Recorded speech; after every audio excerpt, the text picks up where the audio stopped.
Aiyshwarya, I'll let you respond to what Charu has said. The larger point being, why is it that Rahul Gandhi is almost always missing in action? You walk then into the BJP taking pot shots at you. That is exactly what is happening over here, Aiyshwarya.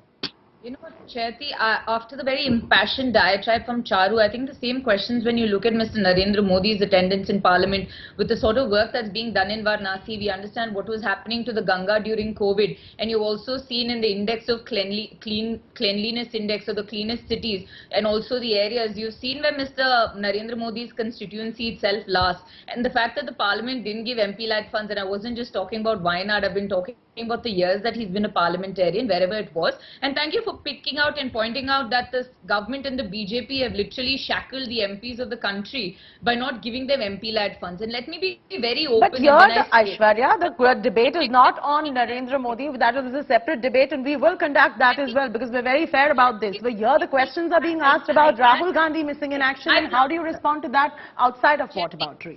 The singular fact remains that the BJP may find it hard to believe, and they have tried so hard to dismiss this man, but the natural leader for the Congress party and for all of us, and especially youngsters who form a majority chunk, is Mr. Rahul Gandhi, because a lot of us today here, if I have the opportunity to be speaking on national television and hundreds of others and lakhs of others on the ground, it is because of him. We have a natural deference, and also we respect him, and his decisions matter, and which is why in different states he's the most popular crowd puller for us. There is no sense of entitlement when somebody says, what is the theme, what do you want me to highlight upon, because it's consultative in nature. And my leader takes a press conference, my leader does not naturally have a teleprompter up in front of him, and I really believe that this is BJP's only tactic they have left, because they're on the back foot on every issue, whether it's press teleprompter, whether it's coal shortage, whether it's the communal issues of I got your point. I agree with you. I take your point. Charu wants to respond to what you're saying. Charu, why don't you respond to what she is asking? And also, my question is that, you know, there was a big deal made about him partying and he was attending some function also in Nepal as well. Why is it that this was such a big deal? Because a politician in public life is allowed to have a personal life too. Absolutely. And I am never one to say that a politician should not have a personal life. It is just that why is this personal life always going the negative way? His personal life means that he goes to the US and talks about India in such unfavorable words that it becomes news all over. Are you adding to your country's growth, or are you trying to take away from it? Another thing is that repeatedly Aiyshwarya talks about a teleprompter. If you don't have one, maybe the BJP can sponsor a teleprompter for Rahul Gandhi ji.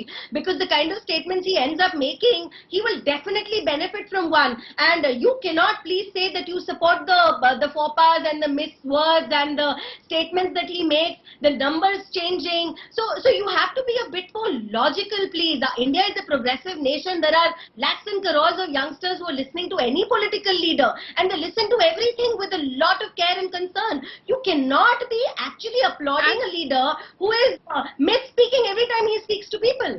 Fair enough. And Charu, one last question to you, and I'm going to take a winding comment from Aiyshwarya as well. Prime Minister Modi too went to Pakistan to attend former Prime Minister Nawaz Sharif's birthday, and that is an enemy nation unlike Nepal. How does the BJP respond to that? Because the Congress has really not made a big deal about it as of now. So this discussion has been there for years and years, Chaiti. In fact, that's the only thing the Congress falls back on. If a Prime Minister, new to his position, is trying to mend fences with the country, I think that is good. That should be welcomed. And if you think that it is not going the right way, it was our government which said that there cannot be talks and terrorism at the same time. So talks also stopped. And I think we have taken a very firm stand where Pakistan is concerned, a much more firmer stand than the previous government. Right. We have ensured that we hit back the enemy state when our country suffers. Absolutely. Aiyshwarya, your winding comments. I'm completely out of time at the moment. Chaiti, in conclusion, I would rather have somebody who spoke spontaneously from his heart rather than somebody who needed a rehearsed script. I'd rather have somebody who addresses press conferences and speaks to people on the ground and for issues, whether it's the migrant crisis, whether it's the rape of young children, whether it's the lawlessness in states, as opposed to somebody who sits there in his ivory tower and has a wonderful TV room to showcase his face to the rest of the country. I would prefer a leader like Rahul Gandhi who's out on the streets fighting for the rights of the common man, as opposed to somebody jetting across the world when his own country burns. And you may fault me for this, you may say whatever it was, you may sponsor teleprompters, but I will still stick by a man with sincerity in his heart, as opposed to somebody who is cold and does not care for the people of this nation. All right, I thank you both ladies very, very much. Some very compelling points made both by BJP's Charu Pragya and Congress's Aiyshwarya Mahadev.